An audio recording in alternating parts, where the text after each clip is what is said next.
Hi guys, welcome back to our channel. आज हम लोग देख रहे हैं Chainsaw Man part 9। Hello anime lovers, स्वागत है आपका वाइपर एनिमे एक्सप्लेन चैनल पर। और आज हम देखेंगे चेनसॉ मैन के एपिसोड नंबर 9 को। अगर आपने इसके पिछले एपिसोड्स अभी तक नहीं देखे हैं तो पहले उन्हें जरूर देख लीजिए, उनकी लिंक आपको डिस्क्रिप्शन में मिल जाएगी। तो चलिए जानते हैं आगे की कहानी को इस एपिसोड के साथ, जिसका नाम है फ्रॉम क्योटो।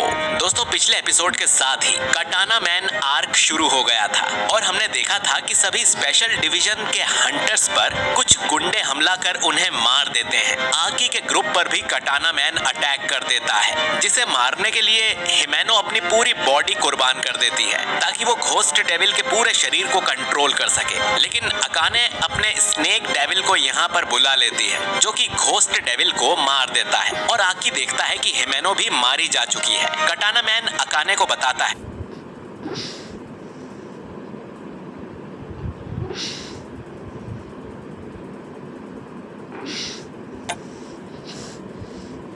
बीच में से काट चुका था। कटाना मैन फिर डेंजी की बॉडी को उठाकर बोलता है, गाड़ी तैयार करो, हमें निकलना है। चेनसो मैन के सभी साथी भी अब तक मर चुके होंगे। भले ही वो डेविल हंटर्स हैं, लेकिन है तो इंसान ही, और गोली लगने पर कोई इंसान नहीं बच सकता।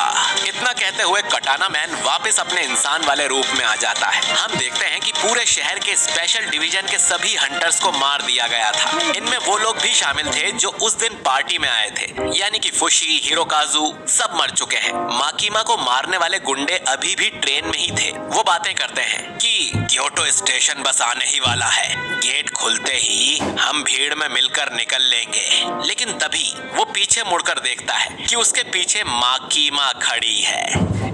इधर स्टेशन पर दो हंटर्स तेंदो और युतारो माकीमा को लेने आए थे और ट्रेन का वेट कर रहे थे। तभी एक आदमी यहाँ आकर उन्हें खबर देता है कि क्योटो में सभी 4 स्पेशल डिवीजन के हंटर्स पर जानलेवा हमला किया गया है, जिसका मतलब माकीमा भी मारी गई होगी। तभी ट्रेन इनके सामने आकर रुकती है। उसमें से लोग चिल्लाते हुए बाहर भाग रहे थे। तभी माकीमा बाहर निकल कर आती है और इन दोनों को बताती है कि ट्रेन में गोलीबारी हुई थी और लाशें अंदर ही पड़ी हैं। अब क्योंकि माकीमा के कपड़े खून से सने हुए थे तो ये पूछते हैं कि क्या माकीमा को भी गोली लगी है, जिस पर माकीमा कहती है कि उसे कोई गोली नहीं लगी थी और खून उसका नहीं है। ट्रेन के अंदर हम देखते हैं कि उन चारों गुंडों की मौत हो गई है और उनके शरीर में एक बड़ा सा छेद है।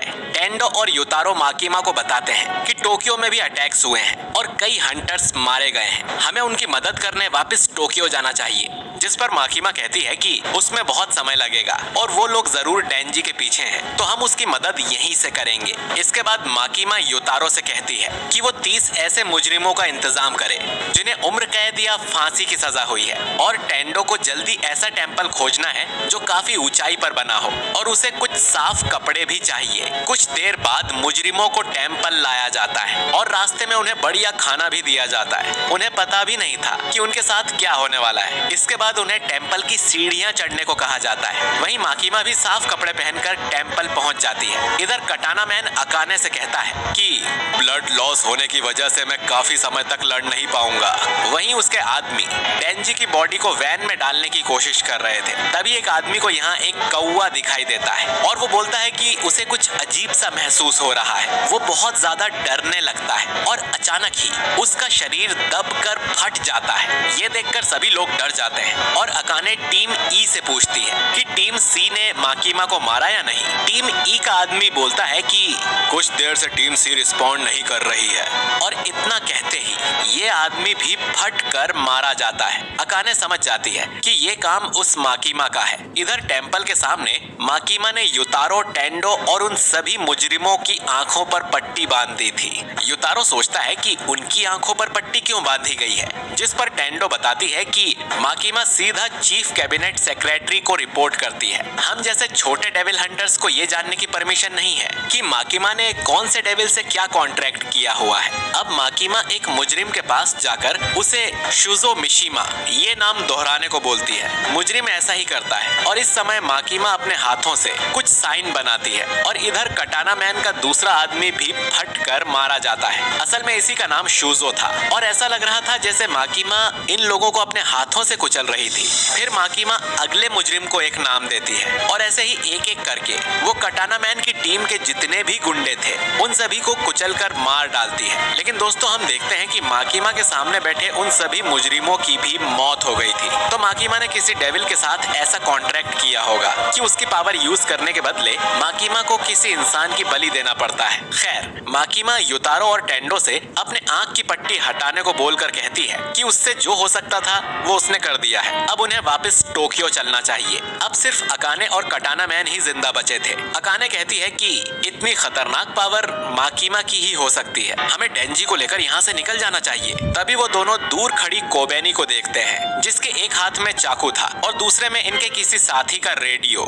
जिससे कोबेनी को इन दोनों की लोकेशन का पता चला है। इसके बाद हमें कुछ देर पहले का फ्लैशबैक दिखाया जाता है। इन दोनों को मारने के लिए एक बूढ़ी औरत को भेजा गया था। पहले उसने हिरोकाजू के गले में शूट किया, फिर कोबेनी पर गोली चलाई, लेकिन हिरोकाजू के सामने आने से दूसरी गोली उसके सिर में लग गई जिससे वो मारा गया और फिर कोबेनी ने उस बूढ़ी औरत को मार दिया था। अब कोबेनी हिरोकाजू की मौत पर बहुत ज्यादा गुस्सा है। अकाने अपनी उंगली के एक नाखून को सैक्रिफाइस करके स्नेक डेविल की पूंछ बुलाती है और उससे कोबेनी पर अटैक करती है, लेकिन कोबेनी आराम से उसके अटैक से बचकर स्नेक डेविल पर ही भागने लगती है। कटाना मैन उस पर गोलियां चलाता है, लेकिन कोबेनी अपने चाकू से उसका एक हाथ ही काट देती है और फिर उसी की गन से कटाना मैन को शूट कर देती है। अब अकाने कोबेनी पर शूट करने लगती है तो कोबेनी डेंजी की बॉडी को शील्ड की तरह अपने सामने कर लेती है। अकाने कटाना मैन को वैन में डालती है और फिर खुद भी वैन में बैठकर यहाँ से भाग निकलती है और डेंजी को साथ में ले जाने का उनका प्लान फेल हो जाता है। कोबेनी अब डेंजी से माफी मांगती है उस दिन उसे मारने की कोशिश करने के लिए। इसके बाद वो पागलों की तरह एक साथ हंसने और रोने लगती है और याद करती है कि कैसे उसने उस बूढ़ी औरत को